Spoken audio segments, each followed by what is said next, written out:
Hello guys, welcome my new channel Mahakal দেবানা প্রিয়াঙ্কা। তো আজকে শিবরাত্রির তৃতীয় দিন, তো আমাদের এখানে দল উঠুনি হবে। আমি রেডি হয়ে যাচ্ছি এখন।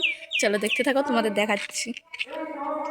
আমি মন্দিরে চলে এসেছি। তো এখানে দেখো, বাইরে থেকে যেহেতু লোক আসবে ওর জন্য স্টেজ সাজানো হচ্ছে, ঠিক আছে। আর এইদিকে সবাই বসে রয়েছে, এইদিকে রান্নাবান্না সব হচ্ছে, জোগাড় যন্ত্র হচ্ছে, সব কিছু হচ্ছে। যেহেতু আজকে সম্মিলন বলতে যেহেতু 12টা দল আসবে, তাই আর এইদিকে সব কিছু কাটাকুটি হচ্ছে, কারণ আজকে ফ্রাইড রাইস দেওয়া হবে।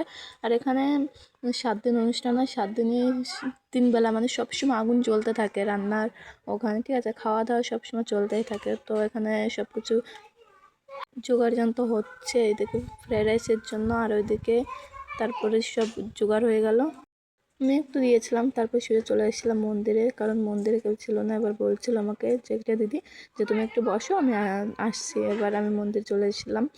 মেন হলো গাছ, ঠিক আছে। এই যে গাছটা, এটাই মেন সব থেকে। বাবা ওখানেই বেশি যাওয়া আসা করে। আর ভিতরে যে পয়টা বা মূর্তি শিবলিঙ্গ রয়েছে, ঠিক আছে, ওখানে দেখতে থাকো। তারপরে যেহেতু তারপরে বাবাকে বর সাজিয়ে বাইরে দোলনায় ঝুলনের অবস্থায় রেখে দিয়েছে, কারণ এবার একটু আগে পড়েছে শিব পুজো, ওর জন্য অনেক লোক আসতে পারেনি, অনেক কিছু করতে পারেনি, অনেক সাজানোর জন্য পারিনি, ঠিক আছে। তো এখানে বাবাকে সাজানো হয়েছে। গাইস, আমি এখন যাচ্ছি বাড়িতে, কারণ আমি গামছা নিয়ে নিই। এবার দল উঠতে গেলে যেহেতু গামছা বা যে কোনো একটা ওড়না, যে কোনো একটা কিছু লাগে, ওর জন্য আমাকে বাড়ি পাঠিয়ে দিচ্ছে, গামছা আনতেই হবে। তো আমি গামছা নিয়েছি, তারপরে আবার যাব দল উঠতে। দল একটা হয়েছে, এখনও 10-12টা বাকি। তো দেখতে থাকো।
হ্যালো, আমি দুটো দিদি ভাইকে বলবো চা দেবার ব্যবস্থা করতে।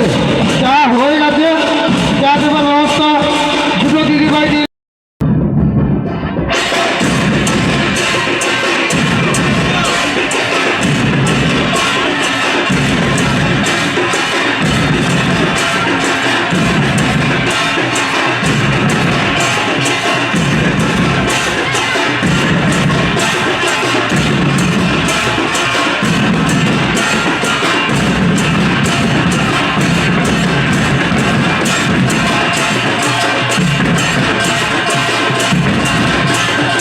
এইদিকে যেহেতু আমাদের সব দল চলে এসছে, তারপরে এখানে আমাদের পা ধোয়ানোর অনুষ্ঠান শুরু হয়ে গেছে। যেহেতু আমাদের মাথাম দেওয়া হয়ে গেছে, তারপর আমাদের এখানে পা ধোয়ানো হয়, যেটা সব থেকে না বললে নয়। তারপর পা ধোয়ানো হয়, তারপরে এরা সব গান করে, তারপরে বিকালে যে আবার খাতা বিতরণ সব কিছু অনুষ্ঠান আছে, ঠিক আছে। সবার যেহেতু কষ্ট হয়ে গেছে, এইদিকে আমাদেরও কষ্ট হয়ে গেছে প্রচুর, যেহেতু অনেক নেচেছি, ঠিক আছে। আর বছরে একবার বাবার এই নাচবো না তা কখনো। এইদিকে সবাই বসে আমরা একটু চা নিয়ে নিলাম, চা খেতে শুরু করে দিয়েছি। এইদিকে তারপর আমরা খাতা বই মানে ঠিক করছিলাম, কারণ বাচ্চাদের সিলেট আর বই দেওয়া হবে, আর যারা একটু বড় তাদের জন্য খাতা দেওয়া হবে, দুটো করে খাতা দেওয়া হবে। আর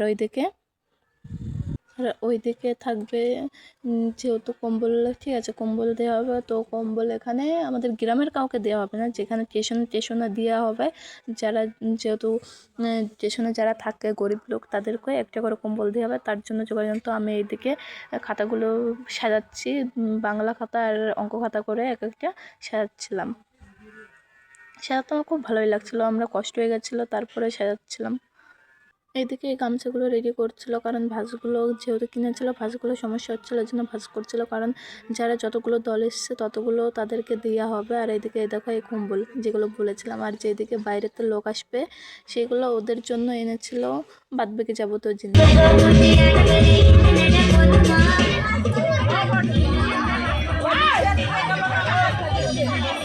দিদি ভাইদের বলবো যারা কীর্তন গান করবেন ওনাদের আসর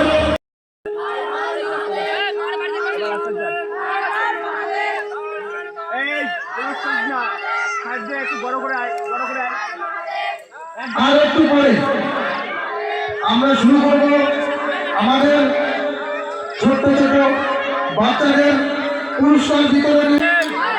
উত্তম সেন মহাশয়, ওনাকে আমরা বরণ করে লস্কর মহাশয়, ওনাকে আমরা বরণ করে নিচ্ছি আমাদের বোনেরা।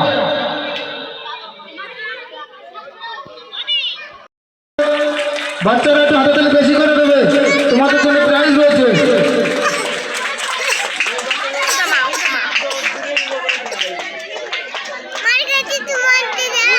এদিকে বাইরে থেকে লোক চলে এসছে, এদিকে আমাকে ডেকেছে বরণ করতে, যেহেতু আমি চলে গিয়েছিলাম বরণ করতে। আর এইদিকে এরা এসছে, কারণ এরা একজন ছিল উকিল, আর বাদবাকি অত আমি জানি না। তারপরে এখানে মেন হলো এই জায়গাটা ভীষণ জাগ্রত, ঠিক আছে। এখানে মন্দির যেহেতু ভিট পুজো হয়ে গেছে, আর নিচে টিনের মন্দির আছে, উপরে মন্দিরটা হবে, কারণ একদম বটেরা করলে তাই ওর জন্য।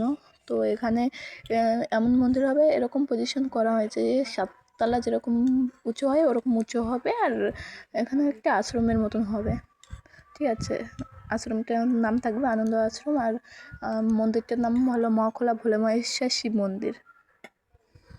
এরপরে রয়েছে অঙ্কিতা মণ্ডল। অঙ্কিতা মণ্ডল